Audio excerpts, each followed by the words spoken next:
in this week's discussion.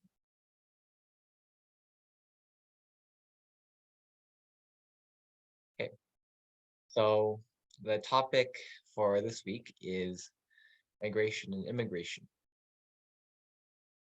Here are some discussion questions. Essentially, just to outline, we're going to be talking about just understanding the causes for migration, the sorts of societal challenges that migrants face, and then what solutions can we as a society come to make migrants' lives kind of more comfortable in the new places that they settled, and kind of seek to get the most benefit out of them migrating to these new places while ensuring that we're also being aware of their situation and being compassionate to their situation. Okay, so to begin with, oh yeah, I skipped a slide. Why is migration important? So why is it like significant? Why does it matter that people migrate, move to different places around the world? Michelle? So that so that like they can get to safety or go to like a place that they want to. For example, um, if a war were to break out in like their home country, they can like migrate and go to like a safer place. So then um they can like have a better life. Or if they want to go to another country because of the pull factors, um, and like give better, for example, education for their children, future families. Sure. So, like you mentioned, there might be push factors that might force them to leave a certain country, like conflict. There might be pull factors attracting them to different country, different area. And migration doesn't always have to be from country to country as well, right? It can be between different regions within a certain country, like moving from a province to another province, a state to a different state if you live in the United States. Yeah, it can take many, many different forms. Uh, Kevin, can you think of any other reasons why migration might be important? Well, it allows people to kind of explore new places and settle in new places to like kind of like change things up. Like maybe you always wanted to live in Europe because it's uh like it's not necessarily better even, but like just different. So you can move there, start a new family there, and kind of just like settle there. Yeah, I think it's a good point as well. Migration is a form of freedom for us, essentially. You're saying like a freedom for us to choose kind of the best place for us to live that suits our lifestyle, that suits our family, that suits our needs, right? So yeah, that's also a really good point. I want to explore then just kind of some, global issues relating to migration, right? So, as was earlier mentioned, right? In a lot of cases when migration is essentially consensual, right? You're given the choice to migrate, it's all fine and good, right? But a lot of the times, and the majority of the migration across the world is actually non-consensual, right? So essentially, you don't have you're not making the choice to migrate to move out of a country, but you have to do so out of necessity, right? And according to the UNHCR, which is like the um, High Commissioner for Refugees. The number of globally forcibly displaced people worldwide was almost 80 million people by the end of 2019. Right, so that means 26 out of those 26 million were refugees. So essentially, they moved out of their home country, right? They were forced out of their home country. 45.7 were internally displaced, so they were forced to move away out of the city or the region that they lived in, but they were still remaining in the same country. 4 million were asylum seekers, so they were applying or seeking refugee status, but they haven't actually been granted that. So they were kind of stuck in the limbo of a country's kind of legal system where they didn't know if they would be accepted as a refugee or whether they would be deported. And then I don't know what this category is. I guess they had a special category for Venezuelans who were displaced abroad as well.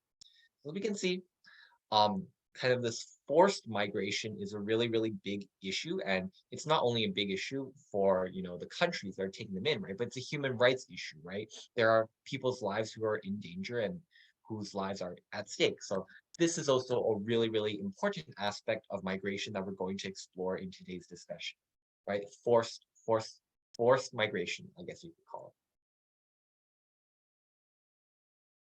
it. Okay, so with that being said, let's first kind of better understand the issue of migration itself, right? So let's first focus on the main cause of migration. And I think this really comes down to work and better life, right? These are the two main kind of reasons people might seek to migrate, move around. So let's talk about work because work is a really, really central part of one's life, central part of your family's livelihood.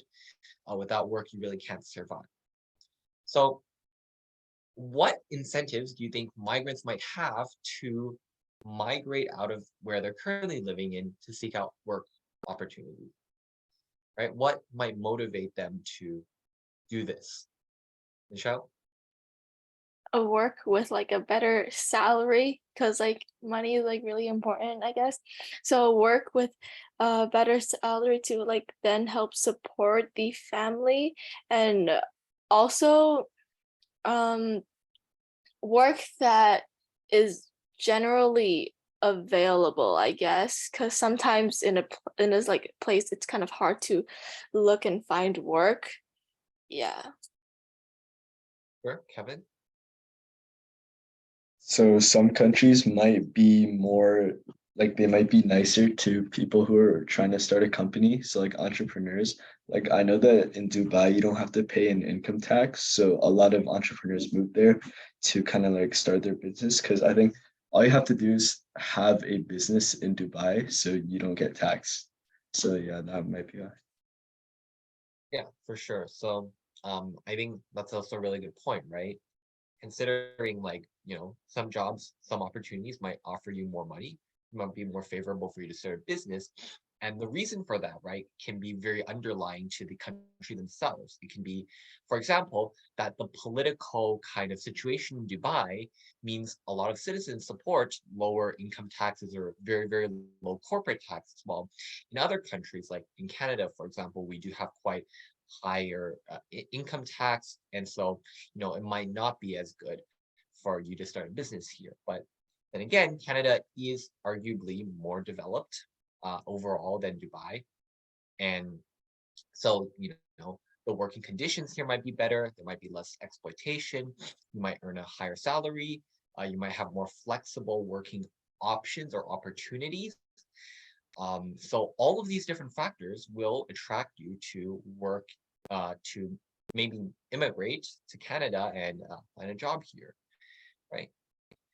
And now let's talk about just in general, like outside of work, what might be some other reasons, what might be some other incentives to cause a migrant to leave their country in search of a better life in another country?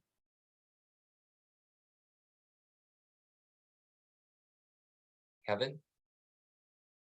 so like bad living conditions. Like obviously if there's immediate danger like war, you want to move out, right? And like if the economy of the country that you're in is really bad too, like North Korea, but like that's kind of different because they don't really let you leave. But if so mainly it's just like economic factors and like danger. Economic factors, war and conflict for sure. Michelle, do you have anything else? I feel like there's also discrimination in some countries, which can lead to like big problems because you may not be able to get work or like do anything because of your race. Therefore, one may want to like move to another country who can be like more multicultural, like Canada. For sure, right? And of course, it's hard for us to kind of conceptualize that because in Canada, there's very little discrimination, but in a lot of more developing nations, right, discrimination can be a lot more intense. It could lead to violence. It can lead to you being excluded from work opportunities, from receiving really important social services, from getting welfare, for example. And so there is a really immediate danger to those people just because of their religion or their race or whatever. right? So they do kind of have to move away to search for a better life. So yeah, those are really good points as well. So just considering all of those factors as a whole, it's probably always going to be an intersectional kind of reason for why. It's not just solely because of one purpose. Sometimes it can be, but usually it is a combination of all of these different factors that force someone to eventually cross over that line and say, okay, I'm done. Even though I've lived here my whole life, it's time for me to leave. So there are essentially a few different types of migration. The first type is immigration, and then like the second type is just called migration because you're essentially being forced to leave a certain country or a certain place, right? And you're migrating or moving to a different country. And depending on, what happens once you get to that country, you're either going to stay there temporarily, or you might decide to permanently settle there as a refugee. So we'll start with immigration because I think this is kind of the type of migration that we're most familiar with, right? A lot of our parents, for example, or maybe our grandparents or ancestors were immigrants to Canada, right? So they came from a different country and they basically took all of their belongings, took all of their stuff from their past lives and decided to move to Canada to, maybe find new opportunities, start a new life, family here. So immigration is something that a lot of us probably have personal kind of experience with. Now, I want to highlight this article because immigration, although, it has given a lot of opportunities, there are increasingly concerns with immigration as well, right?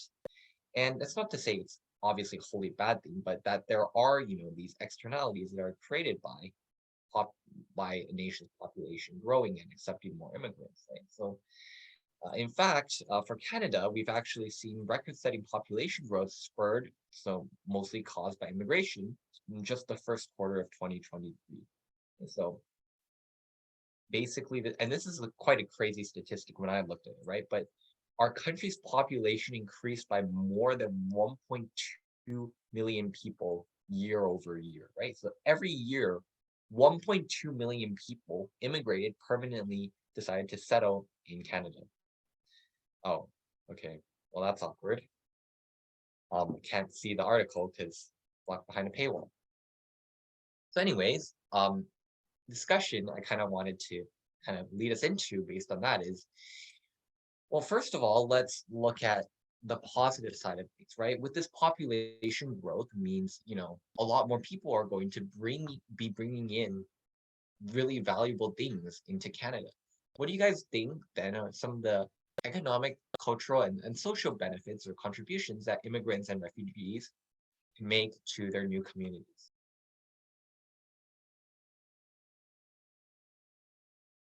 Michelle? Maybe they can like show people like various types of different cultures and give them to allows them to be more creative, and maybe like they have a different way of thinking, therefore like it can contribute to like the community because they may think like other ways, whereas because we've all lived in like this same community, we all think like somewhat alike, whereas they came from another country and may have like different thoughts. Yeah, I really like that. And this is actually kind of not a really trivial thing, right? Like there are studies that show that workplaces that have more cultural diversity are more likely to perform better at tasks and to overall have a better financial performance overall. And I don't think that's a coincidence, right? Because like you say, it's this additional factor of creativity and the different lived experiences that these people bring in that helps you see different perspectives. And that does lead to economic benefits. Yeah, that's a good point. Kevin, did you have anything you wanted to add? Yeah, so to add on to what Michelle said, I think like new workers, immigrants are a lot more motivated. So you get a more motivated workforce because they just came from like probably a worse country, right? And like they want to make a contribution to their new country. So they're going to be like a really motivated workforce. And also they have like a wide variety of skills that they bring from like their old country. So kind of like what Michelle said. And also they kind of like they contribute to the economy by paying tax, I guess.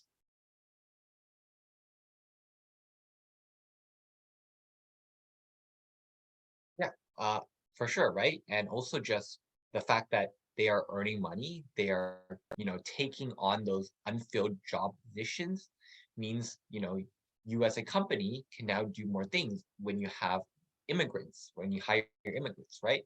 Those immigrants are going to pay taxes, they're going to shop at the local supermarket, they're going to buy houses, right? Those are all ways in which they can contribute to the economy. And I really like this point about them bringing a wide variety of skills, right? This is really important for a lot of lesser developed countries, right? Because remember, we're not just talking about Canada having immigrants, but sometimes other countries can have lesser developed countries can have immigrants too, right? And when these immigrants bring in valuable skills like, being doctors or lawyers, or I don't know what, other important professions, right? That can be greatly beneficial to their nation citizens. So yeah, I think there are just a lot of benefits then to kind of having immigration. So I do want to explore the flip side though, because the article did talk about 1.2 million immigrants arriving in Canada in 1 year. Right? So given that there is this record growth, given that we can expect this number to probably increase even more in the coming years, what do you guys think might be some potential risks or drawbacks of having too many immigrants? Let's go with Kevin and then Michelle. So yeah, I definitely think it's a double-edged sword because while they bring like cultural diversity, they also need time to adjust to like the cultural norms in their new country. Like an example is in Canada, there's a lot of Indian people immigrating here recently, and like they're like pooping on the beaches, and so they need time. They like because they think that's normal because in India they do that, I guess, but they kind of need time to adjust to like Canadian culture. Sure. Yeah, Michelle.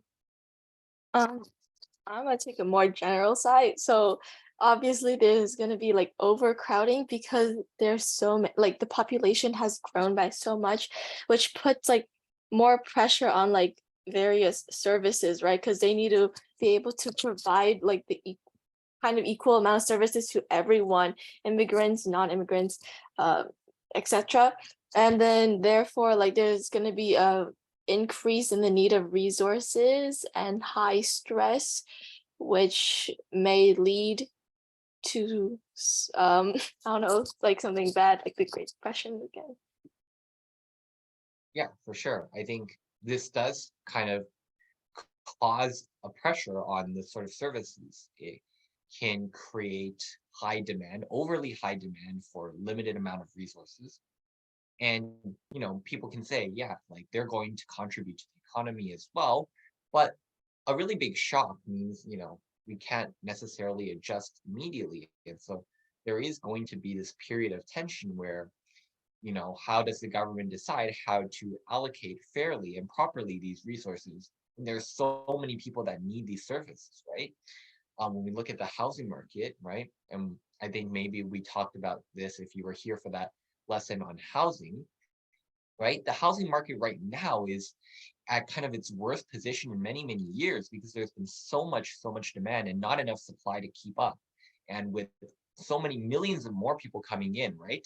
How are you going to guarantee that they're all going to receive sufficient housing, right?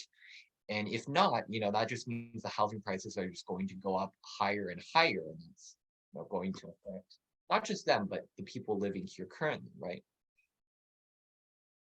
Another kind of social tension that may occur is, of course, you know, there is limited amount of jobs, right? There's not infinite jobs to go around, and competition could intensify between immigrants and people who currently live here for those kinds of jobs. And it's another kind of social kind of conflict that arises when you have so much immigration coming in.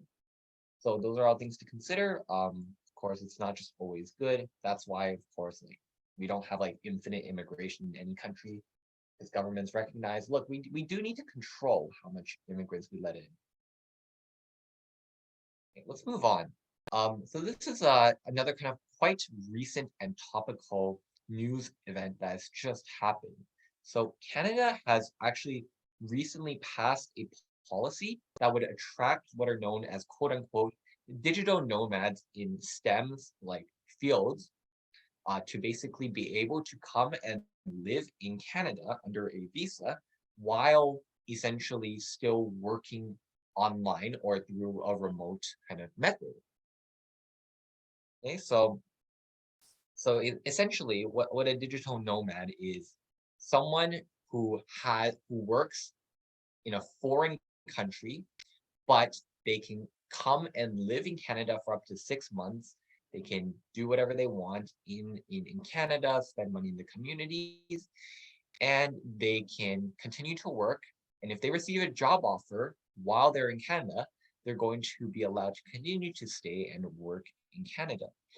So this is a special type of immigration where Canada is specifically seeking out these highly skilled workers that work in the STEM and more specifically, I guess, the technology sector to tell them, hey, look, you can come into Canada. We're going to give you a visa. We're going to give you these special, like exclusive spots to immigrate into Canada. But in return, you do have to contribute to the Canadian economy and do all of this, right? But you get to keep the job that you're currently doing. And they also seem to have like kind of policy for the United States, digital nomads, things like that. Okay, so again, this is kind of a more specialized type of immigration policy. So I think we're going to talk about this because I think this is very interesting.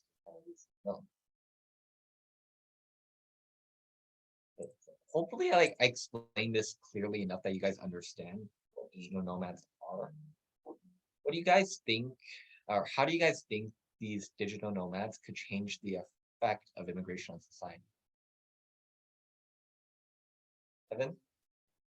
Wait, I don't really get it still. So is it like they work online, but they can come to Canada and then they can stay here? Yeah. So they still work for a foreign technology company, but their work is remote, right? So they do it online, and the condition is they can come here and live here basically in Canada temporarily, but if they do get another job offer while in Canada, then they can stay here for long. Oh, so they're like kind of working two jobs? Like one No, they're still online? working like their job, but the job is online, right? And they're just Oh, okay. but they're living in Canada while they're doing their online job. Okay, yeah. Okay. Thanks. Okay, wait, I need some time to think. Okay. So again, I will note these are not your average immigrants. They are specifically Canada is looking for highly skilled technology workers. Michelle? I guess it would all like increase the immigration rate because there's a specific reason to why they want to immigrate here, and they can like actually get a job without like doing like labor work, I guess, because it's like online, right? So maybe people would come here because it seems to be easier, and they can like basically get a job and like permanent residence right away if like they were to like later on find a job in the country. So like it will increase the immigration rate. So for sure, it might increase the immigration rate, and of course, creating higher skilled jobs. So this may or may not be true, right? Because on one hand, they're still working in the foreign company, but I think there is really real possibility that this might, cause corporations here in Canada to open up new job opportunities now that there are so many skilled digital nomads living here in Canada, right? So in a way, it could create like, expand these like the technology sector here in Canada, right? So that might be a benefit, that might be a harm. I don't know. Kevin, what do you think? So I think that it's good for like specifically just the tech industry because they're like always like developing new things and it's not like a stable job necessarily. Like I don't know if this make like I don't know if what I'm saying makes sense, but it's like not the most straightforward job. I don't know how to describe it, but yeah, it's like the tech industry, it's like really it's like always changing. So like digital nomads are really flexible, right? So they can be doing they could be like researching something as a side job in addition to like their actual foreign job. Okay. I think it kind of made sense to the end. You kind of like confused me with like they're gonna like have a side job or something. I think generally like yeah, for sure there could be benefits to the tech industry, like we said. There could be more potential skills for technology companies to now leverage, especially here in Canada. And like we said, digital nomads, if they get another job here in Canada, they'll be allowed to stay, right? And so, that could be a really big opportunity for these like tech companies like Apple, Microsoft to say, or Google to say, like, okay, look, what if we just offered Canadian jobs to these digital nomads, right? Then we'll be able to get so much more talent. So yeah, I think that is a real possibility, right? Now, at the same time, I do want to highlight, the flip side of this, right? Which is that if it is the fact that Canada or these other countries that these digital nomads are immigrating to, they are getting all this talent, right? We do have to consider that they are taking all this talent away from the countries that these immigrants came from, right? So this leads me into kind of my second question, which is, there's a phenomenon called brain drain, which happens a lot due to immigration, due to the incentives of really skilled workers, workers with a lot of potential, who are like working at these high tech kind of jobs, to essentially leave their lesser developed nations and to move to more developed nations. Okay? So why do you think this might be really harmful? Why do you think this issue of brain drain is such a big issue?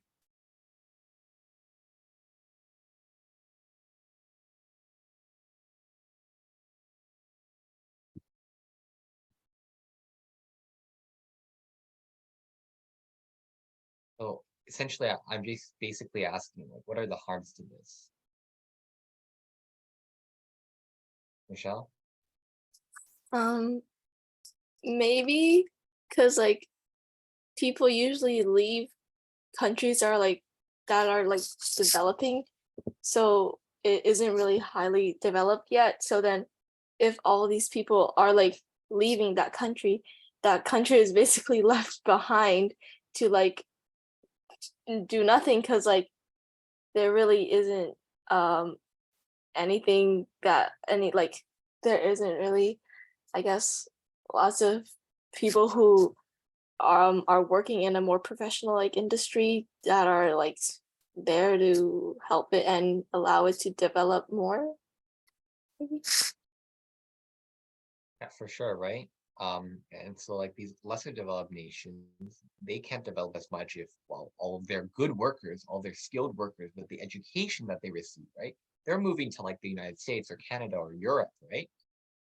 And so essentially, they're not going to be able to get the right jobs, and then they're not going to be able to contribute to that nation's economy. That nation is not going to get anywhere really in the world stage. This is why brain drain is a really big issue, right? And even without this kind of policy of digital nomads, right? This has always been something that has been a really big issue. The reason is developed countries like Canada, the system of immigration that we have is catered towards specifically rewarding those that are the most skilled, right?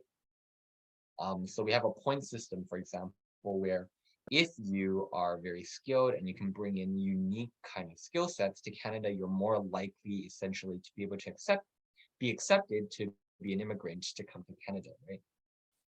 So there's always the issue of that.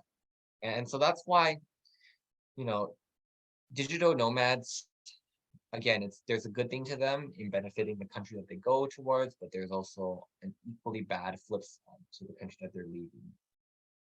Okay, The final thing we'll talk about is illegal migration. Okay? Illegal migration is also known as illegal immigration, and this has been an issue that has, again, become really prominent in the recent kind of news because a lot of countries, like in America, this has become a very polarized and controversial topic. Okay, so for example, the Republican Party and many politicians in the Republican Party are very much against illegal immigration, right? So they're against people. Well, you guys probably know, right? But there's a really big border crisis going on in the south border of the United States. There are a lot of Mexicans that do want to immigrate into the United States, but the United States can only accept so much, right? Problem is, life in Mexico kind of sucks for these migrants. So even though they're not allowed to immigrate legally to the United States, they've become so desperate that they've resorted to illegal immigration essentially to get into the United States to seek a better life. And what has been the response essentially from the United States? What do you guys do you guys know what has been like the response essentially in the United States to this wave of illegal immigration?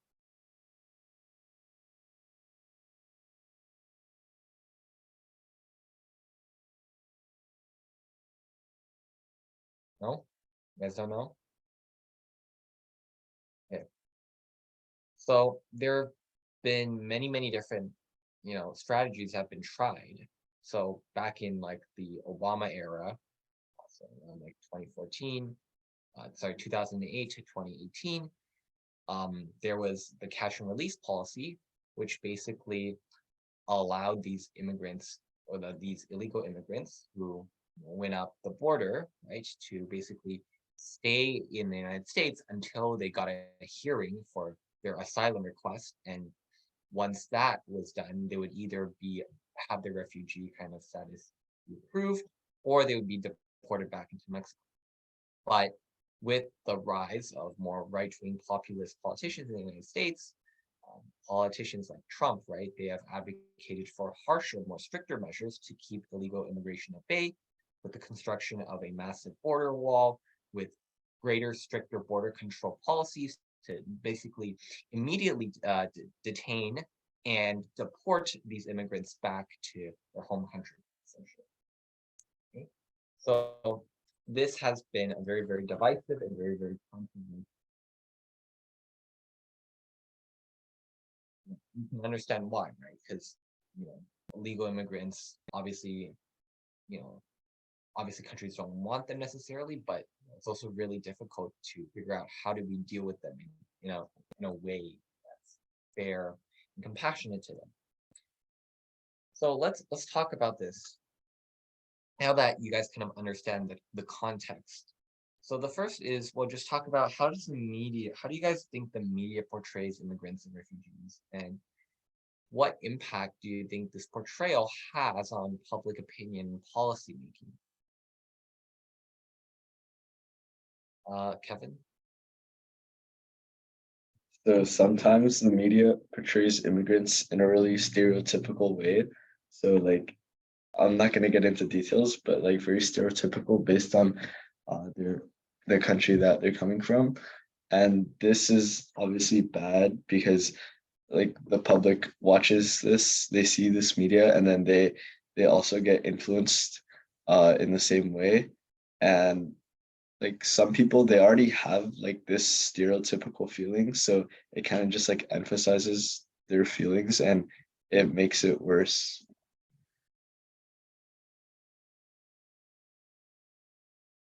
Right. And so, of course, this can, have a really big influence on public opinion and how we feel towards these people, right? And like you said, it can even kind of make stronger the existing feelings that certain groups of people have towards immigrants and refugees. And what does this look like then in terms of policy making? How does this shape the sorts of policies, the immigration policies then that are being passed? Michelle? Um, well, I guess policies are made because of like the issues that may be happening. And like Kevin said, if like people are getting more stereotypical of the way, and like adding more fuel to the fire, I guess. It'll just make this issue bigger, allowing like politicians to make a policy that maybe directly talks and like prevent this maybe specific group of people from like coming, and like it'll also add to like people like this stereotypical way that people may like go to, because this is a policy now. It's like kind of a legal thing. Therefore, like if politicians agree with this, then shouldn't we agree with it too? Therefore, like there will just be more anger and stuff. Yeah, for sure, right? And you know, one really important thing to highlight is that the media always makes things worse than it seems, right? Media loves to exaggerate headlines, right? To kind of get the most attention or generate the most kind of like sensationalism. So oftentimes the media will make really exaggerated portrayals of immigrants and refugees because they want to make this a really, really big news story, right? And that could sometimes look like making the details of something sound worse than it actually seems. Like, oh no, are immigrants taking over our countries? Or, oh no, are refugees responsible for the majority of terrorist attacks in this country, right? And those things can obviously lead to the rise of stereotypes and these unfounded kind of beliefs on immigrants and refugees. And then as we know, that reflects in policy making when people, kind of harbor a certain belief towards these types of people, politicians become pressured to take certain actions against those kinds of people.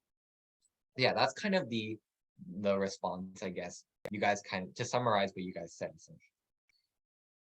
How much more time do we have? Okay.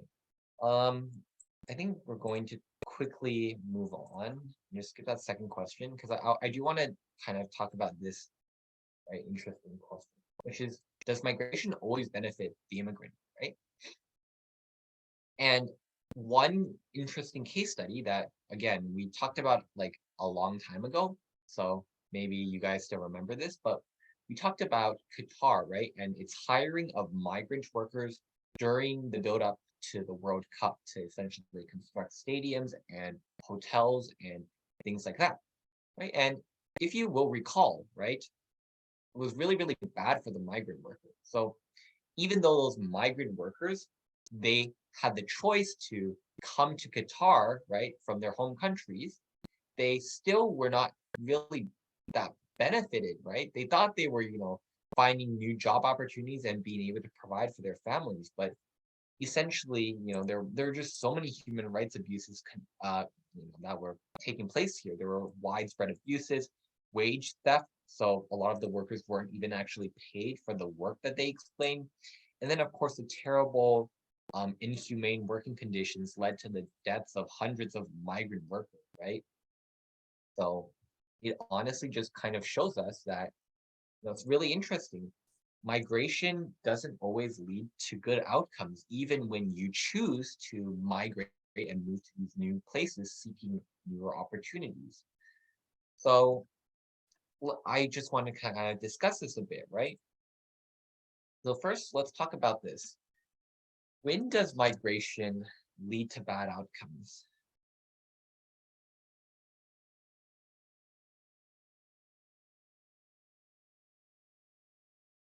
So I mean, like one example, of course, was the Qatar example, right? Where else do you think migration could lead to bad outcomes?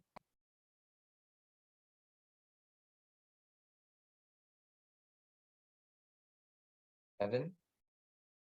Well, in places where a certain race is seen as like inferior, so they get discriminated in the place they migrate to. Uh, and also like I guess countries where they can't really support migration, so like it places a strain on their economy and infrastructure. I can't think of any examples, but yeah, that's what I have. Yeah, for sure, right? And that's a good point. If you're unprepared as a country to handle these migrants, or if you just politically you don't care about them, right? Or you discriminate against them, this is what happened. Department and saw that with these migrant workers being discriminated against, being not fairly compensated, being forced to work in terrible conditions for very long periods of time. So, I mean, the flip side of that, then we have to ask ourselves is like, you know, how can governments protect migrants from exploitation? And like secondarily, how can they encourage more migration? How can they like overcome these issues and encourage more people to migrate to them?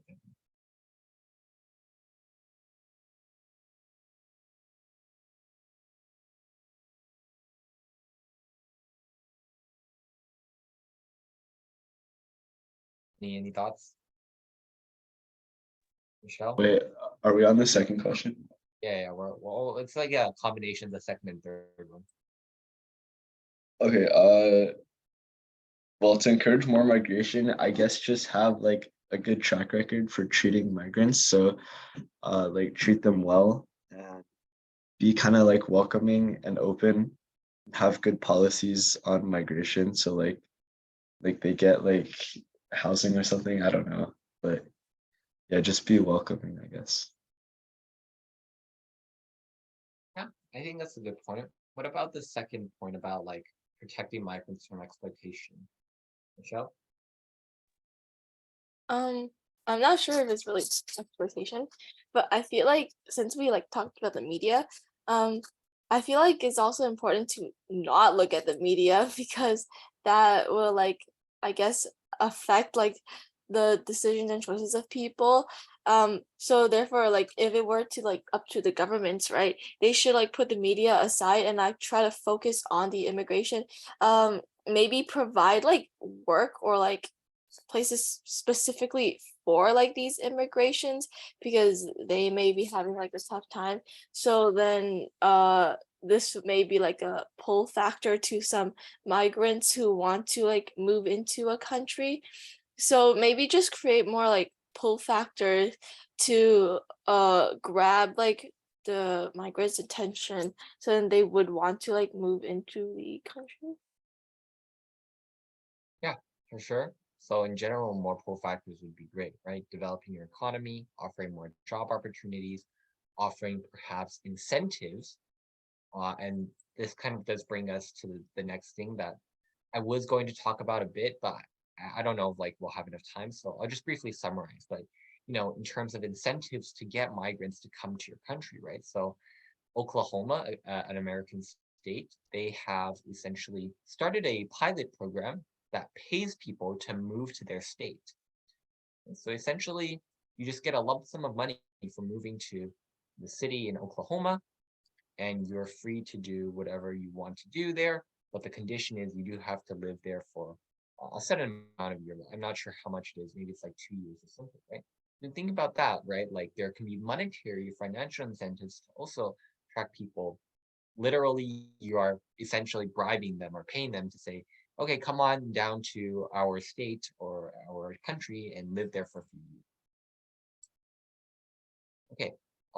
Now, that we've kind of talked about, immigration and the legal kind of side of migration, or not the legal side, right? But like the more permanent side of migration, let's talk about the forced migration, right?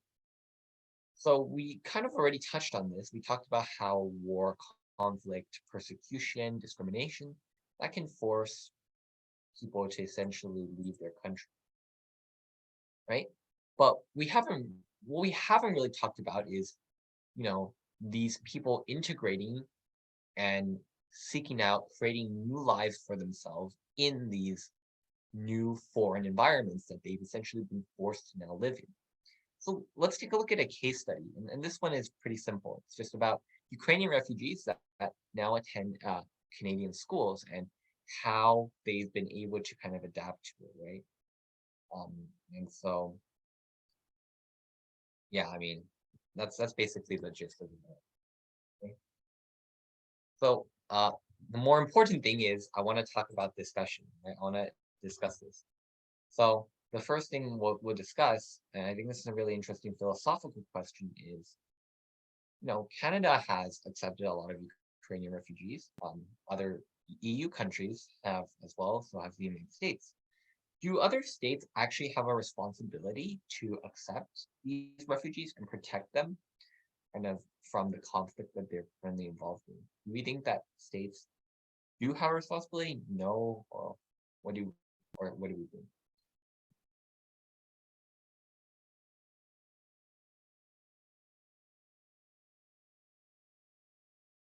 Michelle?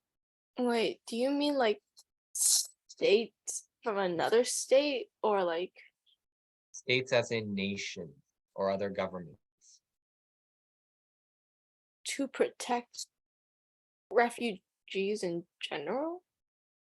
Yeah, like not like Ukraine specifically, right? But like refugees from all across the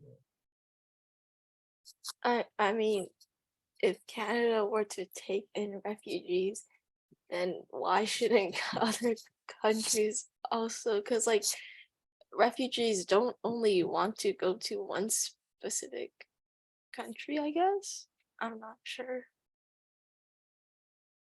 Okay, so are you saying like there's a collective responsibility for all countries to take in refugees? Well, not all countries, just ones that are able to like more developed and like have room, I guess, to have like more people join the countries that like just enough to not create overcrowding and like um allow the current citizens to like falter and like yeah. Yeah, that's fair, right?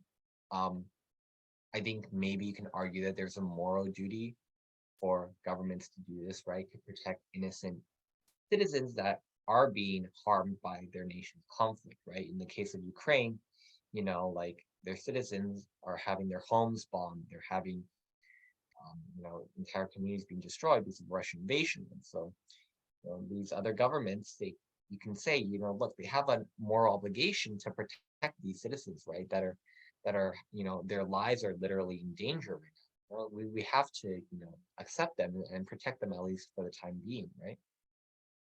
Which leads me into the second question, right? How can we ensure that refugees integrate smoothly into a new society and a new culture? We mentioned earlier, like Kevin said, right? Other cultures, other races, other ethnicities, when they immigrate to Canada, for example, they might not understand the cultures or the traditions or the customs that we have here. So, what steps can we really take to make sure they integrate smoothly and they understand, the way in which life is lived here in Canada? Kevin? So maybe kind of educate them first. Like, at the very least, I think they should be taught the language of their country so they're able to communicate effectively. And then just like teach them if there's anything special they should know about their country, and kind of like give them like open some opportunities to them, like recommend some like places to live or things to do so they feel welcome. Yeah, it's a good point, right? I think especially the places they live, right? If you can introduce them to a community with other people who are similar to their situation, right? Can be people of the similar culture, or maybe it's a specific ethnic community in Toronto where other people of that same ethnicity live. That could help with their integration, right? Might mean that like they can still find a familiar environment. So yeah, those are some good propositions. Okay, how are we looking in terms of time? I don't have the time. Let me just check. Okay, we have 4 minutes left.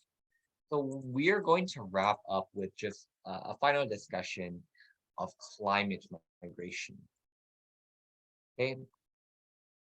Um, well, I think it's pretty self-explanatory what this type of migration is caused by climate crisis, climate change, global warming, things like that. Essentially, you know, I don't want to dive too deep into this because we don't have that much time, but people are being displaced, right? They're being internally displaced. They're being forced to become climate refugees due to the environmental effects that climate change is having on their current way of living in their current homes. Okay, so let's discuss this. So first of all, what type of migration do you think this sort of climate migration might entail? Do we think that, or what does this kind of migration look like, right? What are the main causes for why people are having their homes displaced or being forced to leave? What do you think might be some of the main causes for this? Michelle. I feel like heat is definitely one of the major ones. And like with heat causes wildfires, and with wildfires causes like forests to be destroyed. And like we know how like lots of people, especially like the indigenous people, I guess, like they live in a um more mm, foresty, like more environment like and more natural area. So therefore like there are like many wildfires and it just destroys like their home, I guess. Absolutely, right? So having your home, having your environment around you become destroyed, right? And we know that indigenous people, they have a very, very strong relationship and dependency on their environment, right? So, if the forests are now gone, that could remove your potential food source. It could remove your potential source for wood or lumber, right? It could remove your potential access to shelter in the future. So that's going to have a really big impact. What other ways do we think climate change is going to displace people from their home?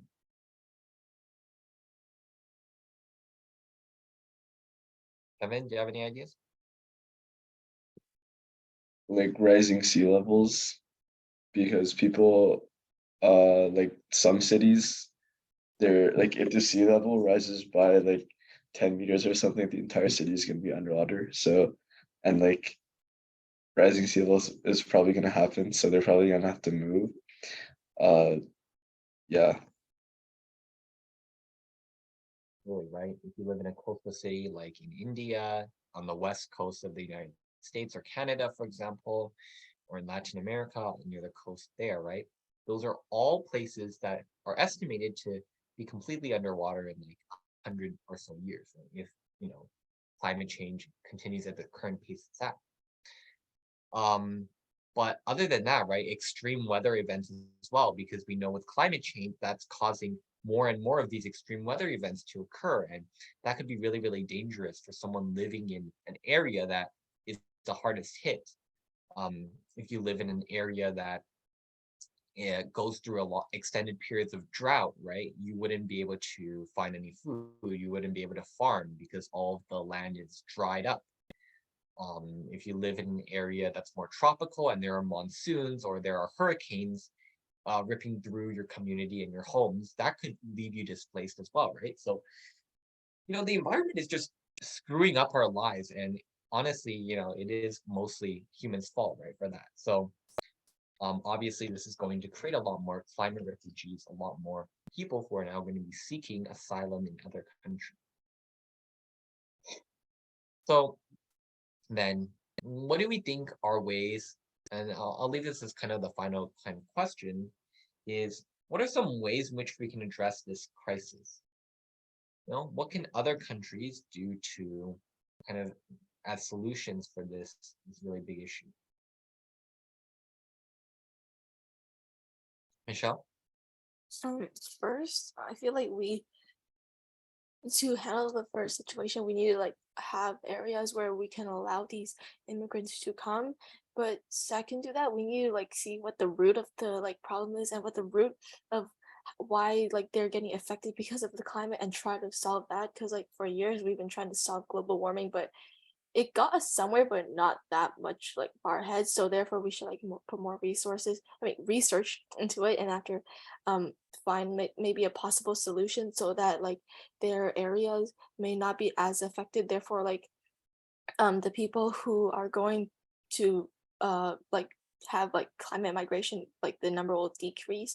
So yeah, it'll just solve the problem if we like do it step by step and find like what the root of the problem is and try to solve it that way. For sure, yeah. I think you know, like you said, it's all about finding the root of that problem. Probably multiple sources and of the problem that, you know, we still can't fully identify right now. But yeah, I think it's the right step to look at what's causing climate crisis to begin with. Kevin, any thoughts? No, not really. Fair enough. You guys have been doing a lot of talking today anyway, so I think we'll just stop it there.